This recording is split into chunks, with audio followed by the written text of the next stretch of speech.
O Abrão, versículo 1, subiu, pois, Abrão do Egito para a banda do sul, ele e a sua mulher e tudo que tinha, e com ele Ló. O Ló ia, o Ló era o queridinho dele, ensinava o Ló, fazia tudo, e o Ló estava prosperando. E diz assim, e Abrão, ainda não era Abrão, muito rico em gado, em prata e em ouro, e fez a sua jornada do sul até Betel, até o lugar onde ao princípio estivera a sua tenda, entre Betel e Ai, até o lugar do altar que dantes ali tinha feito. E Abrão invocou ali o nome do Senhor. Quando ele fez o altar, invocou, e agora tornou a invocar voltando. E aí tem um caso aqui que o Ló já vai mostrar que ele não estava muito bem espiritualmente, não.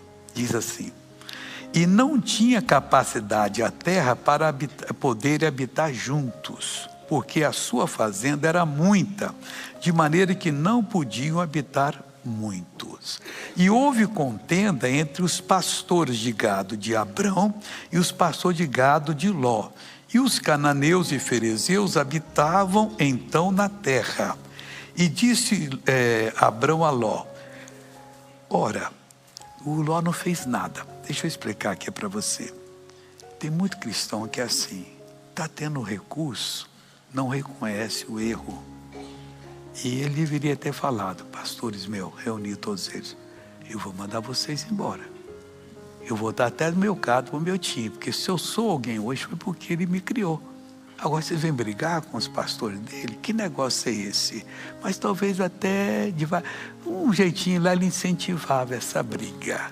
Aí o que ocorreu? E disse Abrão a Ló, ora, não haja contenda entre mim e ti, e entre os meus pastores e teus pastores, porque irmãos somos.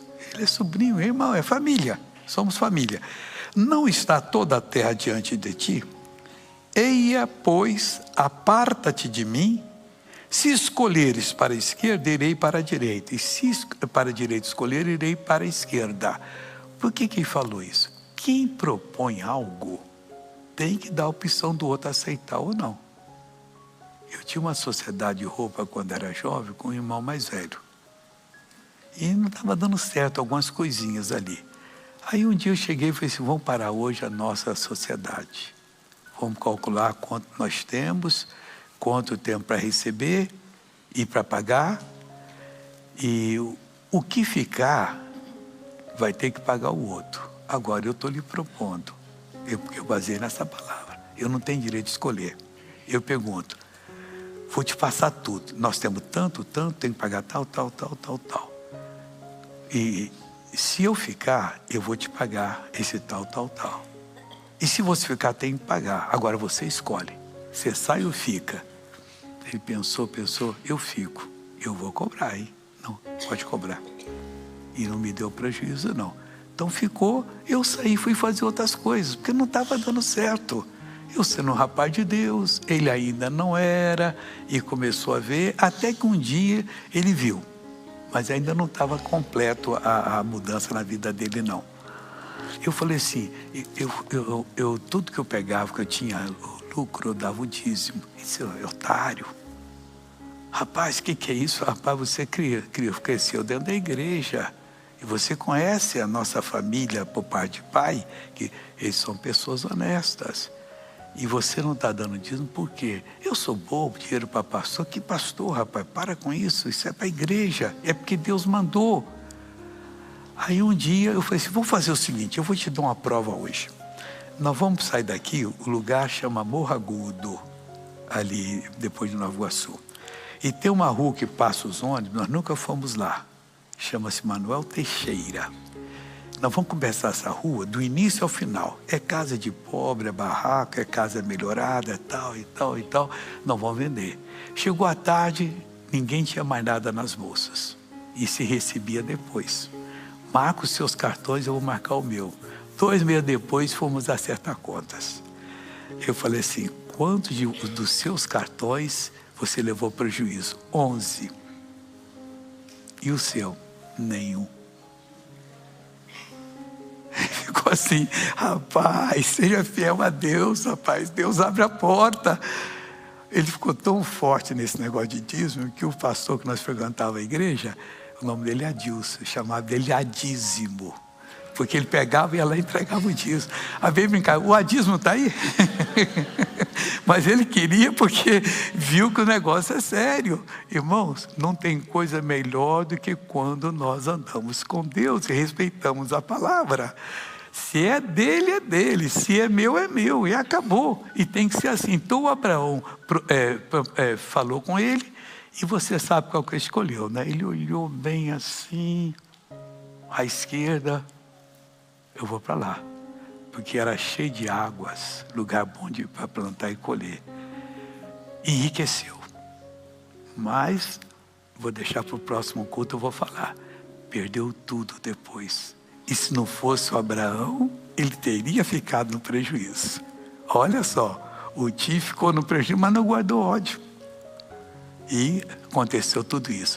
Eu vou agora ter que passar para outra mensagem, senão eu me perco aqui e eu tenho que falar com você. E essa está tão gostosa, é quando Israel saiu do Egito. Aparentemente, eu vou lhe mostrar, hoje não tem música não, viu? Depois o pastor Jaime põe música para vocês aí. O Israel, não, porque eu estou sedento de dar a palavra para você. Ele saiu do Egito, o faraó deixou. Aí Deus passou por aqui. E eles passando aqui, eles não iam passar pelo Mar Vermelho. Iam embora, tinha caminho. Eles poderiam ter ido um pouquinho mais ali e já entrado em Israel. Mas Deus queria que eles dessem uma volta. Aí Deus falou com Moisés, Moisés, o faraó, presta atenção no que ele falou. É Êxodo agora, capítulo 14. Nós estamos aqui no Gênesis, é o livro seguinte. Deus sabe fazer a coisa, irmão. Porque Deus disse que ia tirá-los do Egito e levá-los para Canaã. E Deus iria levar. Eles não tinham que duvidar. Então falou o Senhor a Moisés, dizendo: fala aos filhos de Israel que voltem e que acampe diante de Pi-Airote, entre Migdol e o mar, diante de Baal-Zefon. Em frente dele assentareis o campo junto ao mar. Baal é monte. Então o faraó dirá aos filhos de Israel: estão embaraçados na terra, o deserto os encerrou, e eu endurecerei o coração de faraó, isso é Deus falando, para que os persiga, e ser glorificado em faraó e em todo o seu exército, e saberão os egípcios que eu sou o Senhor. E eles fizeram assim. Deixa eu explicar para você. Deus tem presciência, Ele sabe tudo que vai acontecer comigo, até o meu último momento, e com você. Tudo. Quando você busca Deus, Ele vai mudando você para poder sair fora daquilo que poderia ser trágico para você. Mas a pessoa às vezes não vai. Ou vai, mas não vai com o coração próprio. Como o Ló, que nós vamos ver mais na frente. Coração total na mão de Deus. Aí Deus disse: eu vou endurecer o faraó para perseguir vocês. Então ele, que podia ter ido aqui perto da faixa de Gaza, que a gente vê no mapa, passando aqui, descendo um pouquinho para o sul, indo para Beceba, ele chegou aqui, Deus mandou que ele fosse. Aí Deus mandou que ele voltasse e que fosse aqui, e o faraó tinha espiões atrás deles para ver. E que tinha aqui um vale, altas montanhas de lado a lado, e Deus mandou: entra aí. E deram numa praia que cabe ali uns 4 milhões de pessoas, eram 3 milhões. Mas ainda não tinham passado o Mar Vermelho, não. Mandou ali, não sabiam o que ia fazer. Agora vem o faraó com todo o exército dele, 600 carros escolhidos, dos melhores, e os outros carros, soldado a cavalo, soldado de tudo quanto é jeito ali, para poder acabar com eles. O faraó ia matar todo mundo se ele não voltasse. E o que ocorreu aqui? Vamos ficar aqui na palavra para você entender. Assim o fizeram. Sendo, pois, anunciado ao rei do Egito que o povo fugia, mudou-se o coração de Faraó e do seu servo contra o povo, e disseram: por que fizemos isto, havendo deixado ir a Israel para que não nos sirva? E aprontou o seu carro e tomou consigo o seu povo, e tomou 600 carros escolhidos, e todos os carros do Egito, e os capitães sobre todos eles todos, porque o Senhor endureceu o coração de Faraó, rei do Egito, para que perseguisse Israel, por os filhos de Israel sairiam com alta mão, saíram com alta mão. E os egípcios perseguiram-nos, e todos os cavalos e carros de Faraó, e os seus cavaleiros, e o seu exército, e alcançaram-nos acampados junto ao mar, perto de Pi-Airote, diante de Baal-Zefom. E chegando o Faraó, os filhos de Israel levantaram os seus olhos, e eis que os egípcios vinham atrás deles e temeram muito. Então os filhos de Israel clamaram ao Senhor. Deixa eu explicar uma coisa. Quando você teme, tem medo que alguma coisa ruim lhe aconteça, e vai acontecer se você não mudar, é porque você não está completo em Deus. Porque quando o Espírito de Deus habita em você, você tem uma força sobrenatural. Seja o que for que venha com você, você está calmo, decide, ora e Deus resolve o problema. Mas se você não está completo, você não abre o coração para Deus, você não aprendeu a adorar, isso é uma fase muito gostosa, se abrir, Deus visitar o seu coração, você chega à emoção, chorar de alegria diante de Deus, não de desespero. Aí você não conhecendo isso, você tem medo, você talvez faça a coisa errada, toma a decisão errada. Por quê? Porque você não está completo.